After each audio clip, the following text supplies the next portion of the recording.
Fire Safety for Landlords and HMO Owners, Part 2. What a good fire risk assessment looks like, England.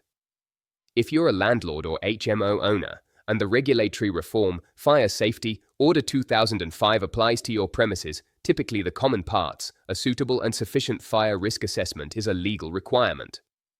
But what does suitable and sufficient actually mean, and how do you know if your fire risk assessment is doing the job it should? In this video, you'll learn what a good fire risk assessment looks like in practice for rental properties and HMOs. First, a good fire risk assessment is specific to your property.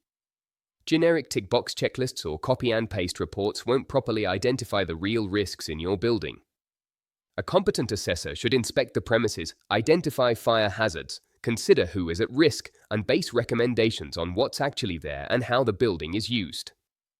Second, a good fire risk assessment follows a structured, recognized process. Step 1. Identify the fire hazards.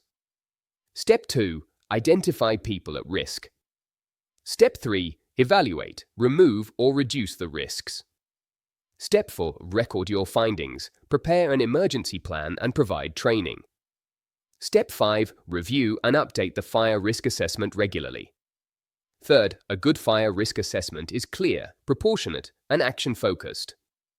It should set out the significant findings, what needs to be done, who needs to do it, and a sensible priority order.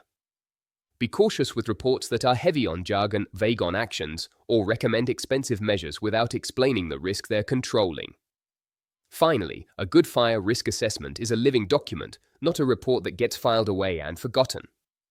It should be reviewed and updated regularly, and whenever there's reason to think it's no longer valid, for example after changes to the building, occupancy, or fire safety measures. Keep records of what's been done, because if enforcement action ever happens, evidence matters. If you're unsure whether your current fire risk assessment meets the standard, or you need a new assessment for your rental or HMO property, use the contact details in the description to get advice.